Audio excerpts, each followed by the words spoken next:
Brandučka tvrđava, vječiti izazov bosanske povijesti, zagonetni simbol života predaka, stamen i ravnodušan kao vrijeme, uznosit zbog vječne tajnovitosti koja ga obavija.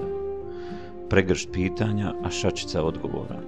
Ova priča nije drugo do još jedna zapitanost nad njegovom veličinom.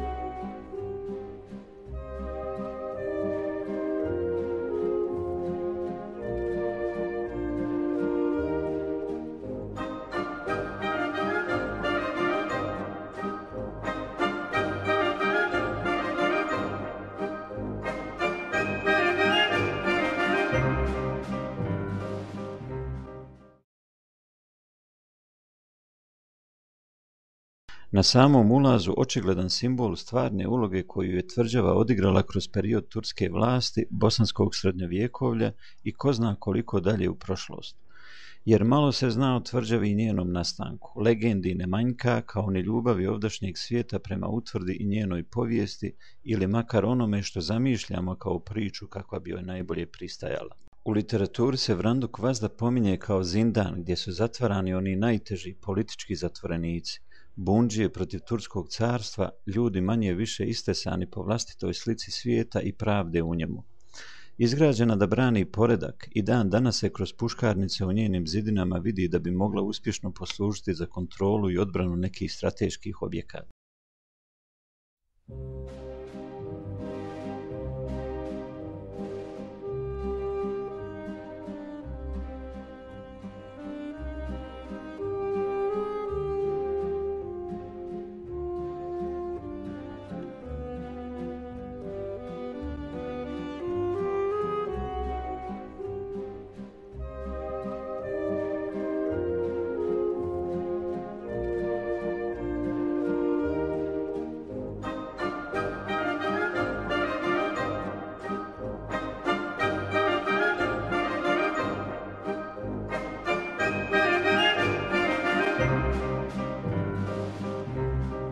No Vranduk je po nečem drugom osoben. To nije samotna utvrda izgrađena isključivo za odbijanje neprijatelja. Naprotiv, same zidine sasvim se elegantno uklapaju u arhitekturu obližnjih naselja, pa ovdašnji ljudi Vrandučku tvrđavu smatraju skoro produžetkom vlastite avlije, a dok se gradske vlasti nisu ozbiljnije uključile u očuvanje ovog kulturno-istorijskog blaga i kao dječje igralište i sa stajalište mladeži. Sada je to zdanje gdje posjetilac može saznati više o bosanskoj povijesti i pogledati eksponate etnografske postavke koja svjedoči o načinu života i običajima iz ovog kraja.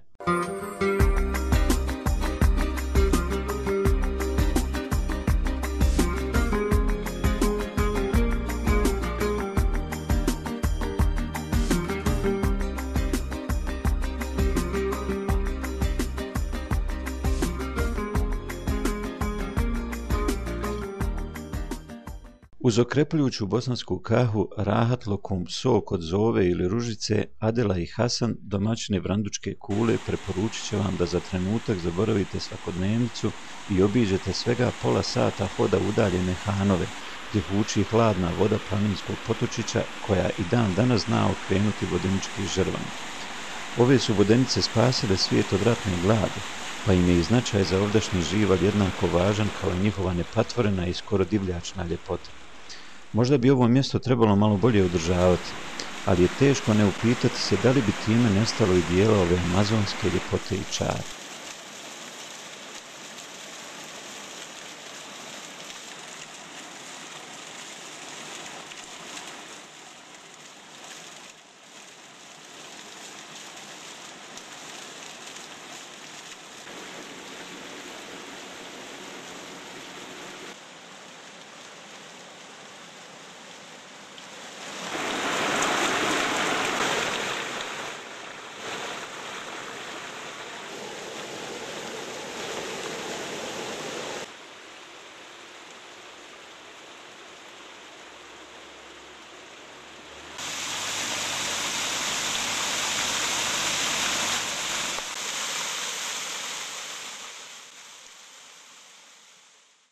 Ponovo smo na tvrđavi i u Vrandučkom naselju. Prije nekog vremena u dnu naselja obnovljena je stara bosanska kuća i tu su znali odsjedati studenti, umjetnici, polaznici kurseva i seminara. Uz domaće specijalitete, puru i dolume, te povrh svega hurmašice s pekmezom i bosanski hošaf, boravak u Vranduku čini se dodatnim gastronomskim iskustvom vrijednim svake hvale. Osim ove obnovljene kuće, nekoliko se domaćina dosjetilo da odaje svojih kuća posebno pripreme za doček gostiju koji bi umjesto morske žege radije provodili dane istražujući ljepote bosanskih utvrda, zelenih krajolika, narodnih nošnji, starinskog alata i pokućstva. Ovdje bi neki antropolog entuzijasta mogao provoditi noći u kući muzeju i u duboki san zapadati gledajući kućiju i stapove, mangale i mašice, preslicu i svakojake druge predmete što su nekad sačinjavale svakodnevni život i bez kojih se nisu mogli obavljati svakodnevni poslovi.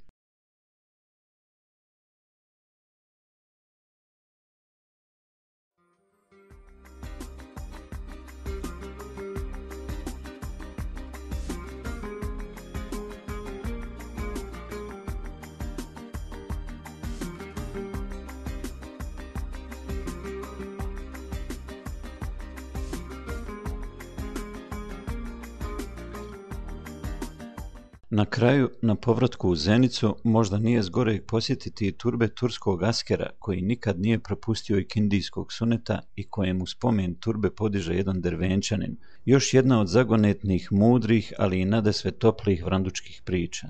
Posjetite li ovo mjesto, osjetit ćete zašto se ovdje život miješa sa legendom i kako se prepliću junaštvo, svakodnevni život i najposlije iskonska ljudska želja za opstankom i trajanjem.